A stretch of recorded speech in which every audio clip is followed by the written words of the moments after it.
नमस्कार। आइए आज हम इस वीडियो के माध्यम से एडग्रेड अभ्यास पुस्तिका कक्षा 7 विषय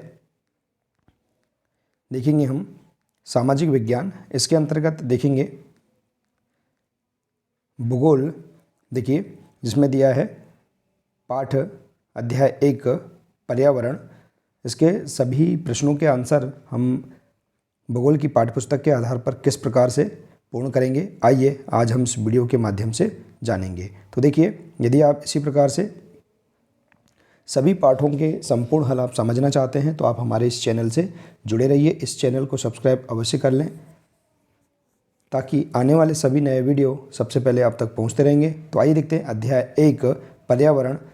इसके सभी प्रश्नों के आंसर हम पाठ्यपुस्तक के आधार पर किस प्रकार से लिखेंगे। तो देखिए, वार्षिक परीक्षाओं में एडग्रेड अभ्यास पुस्तिका से ही सभी प्रश्न पूछे जा सकते हैं, तो आप इसे अच्छे से समझकर ही पूर्ण करें। तो इसका पहला प्रश्न है, पर्यावरण से क्या आशय है। तो देखिए, इन प्रश्नों को कंप्लीट करने के लिए यहाँ पर निर्देश दिए गए हैं।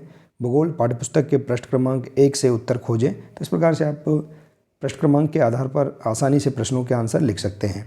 तो देखिए, पर्यावरण से क्या आशय है।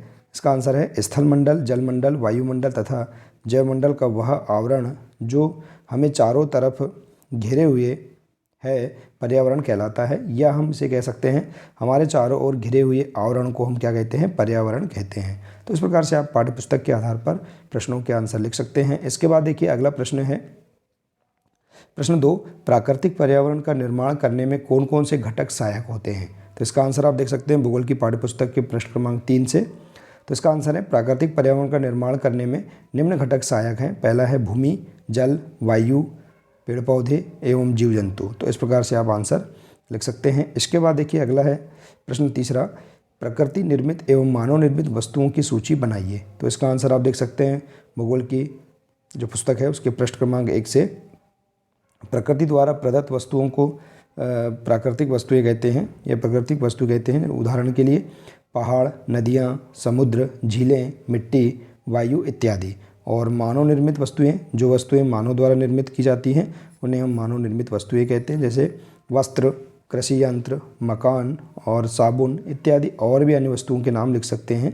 तो इस प्रकार से आप प्रकृति निर्मित एवं मानव निर्मित वस्तुओं की सूची आप बना सकते हैं। इसके बाद देखिए, अगला प्रश्न है प्रश्न 4, पारितंत्र का निर्माण करने में कौन कौन सहायक होते हैं। तो इसका आंसर आप देख सकते हैं पृष्ठ क्रमांक 5 से भूगोल की पाठ्यपुस्तक से। तो इसका आंसर है, पारितंत्र के निर्माण में प्राणी, पौधे और सूक्ष्म जीव जैविक घटक के रूप में तथा अजैव घटक के रूप में जलवायु, भूमि, नदी, डेल्टा इत्यादि सहयोग देते हैं। तो इस प्रकार से आप इसका आंसर लिख सकते हैं। इसके बाद है अगला प्रश्न, पृथ्वी की ऊपरी परत किन चीज़ों से बनी है। देखिए, इसका आंसर आप पृष्ठ क्रमांक 3 भूगोल की पाठ्यपुस्तक से इस प्रकार से लिख सकते हैं, पृथ्वी की ऊपरी परत हल्की चट्टानों से बनी है जिसमें सिलिका और ऑक्सीजन की प्रधानता है। अगला प्रश्न, पादप एवं जीव जंतु मिलकर किसका निर्माण करते हैं। तो आंसर देखेंगे आप पृष्ठ क्रमांक 4 से। पादप एवं जीव जंतु मिलकर जैवमंडल या सजीव संसार का निर्माण करते हैं। यह पृथ्वी का वह संकीर्ण क्षेत्र है जहाँ स्थल, जल एवं वायु मिलकर जीवन को संभव बनाते हैं। तो इस प्रकार से आप इसका आंसर बता सकते हैं। इसके बाद देखिए, अगला प्रश्न है प्रश्न 7, जल प्राप्ति के प्रमुख स्रोत कौन कौन से हैं। तो इसका आंसर देखिए पृष्ठ क्रमांक 3 से। जल प्राप्ति के प्रमुख स्रोत हैं नदियाँ, झरने, तालाब, कुएँ, हैंडपंप, झील इत्यादि। आप जल प्राप्ति के स्रोत बता सकते हैं। इसके बाद अगला प्रश्न है प्रश्न 8 है, वस्तु विनिमय पद्धति का विकास किस प्रकार हुआ, लिखिए। तो देखिए, इसका आंसर भूगोल की पाठ्यपुस्तक के पृष्ठ क्रमांक 5 से। सभ्यता के प्रारंभ में मनुष्य की आवश्यकताएं सीमित थी। वह अपनी आवश्यकताओं की पूर्ति स्वयं कर लेता था।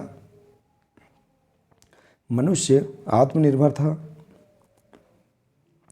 ज्ञान एवं सभ्यता के विकास के साथ साथ मनुष्य की आवश्यकताओं में वृद्धि होती चली गई। इस प्रकार से मनुष्य को दूसरे मनुष्यों के सहयोग की आवश्यकता का अनुभव हुआ। तो इस प्रकार से आप इसका आंसर पृष्ठ क्रमांक 5 से लिख सकते हैं। इसके बाद देखिए, अगला प्रश्न है, गर्मी के मौसम में कौन सा फल आपकी प्यास दूर करने में सहायक होता है। तो देखिए, इसका आंसर पृष्ठ क्रमांक 5 से। गर्मी के मौसम में सेब, केला, अंगूर, अमरूद, तरबूजा इत्यादि फल हमारी प्यास दूर करने में सहायक होता है। तो इस प्रकार से आप आंसर बता सकते हैं। इसके बाद देखिए अगला प्रश्न है, पर्यावरण को हमारे जीवन का मूल आधार क्यों माना गया है? तो इसका आंसर देखिए प्रश्न क्रमांक 1 से, पर्यावरण हमारे जीवन का मूल आधार है क्योंकि यह हमें सांस लेने के लिए हवा, पीने के लिए पानी, खाने के लिए भोजन तथा रहने के लिए आवास या भूमि प्रदान करता है। इसलिए पर्यावरण को हमारे जीवन का मूल आधार माना गया है। तो इस प्रकार से आप आंसर लिख सकते हैं। तो देखिए इस प्रकार से हम यहाँ पर इस अध्याय के सभी 10 प्रश्नों के आंसर आसानी से पाठ्यपुस्तक के पृष्ठ क्रमांक के आधार पर हम पूर्ण कर सकते हैं। देखिए बहुत ही सरल तरीके से सभी हम अध्याय के प्रश्नों के आंसर पूर्ण कर सकते हैं। आशा है कि आपको इस अध्याय के सभी प्रश्नों के आंसर समझ में आ गए होंगे। देखिए आप इसी प्रकार से अन्य विषय और इसके आगे के सभी अध्याय का संपूर्ण हल समझना चाहते हैं तो आप हमारे इस चैनल से जुड़े रहिए। इस चैनल को सब्सक्राइब अवश्य कर लें, साथ ही बेल आइकन को प्रेस जरूर कर लें ताकि आने वाला नया वीडियो सबसे पहले आप तक पहुंचते रहेगा। मिलते हैं इसी प्रकार से अगले नए वीडियो के साथ। नमस्कार।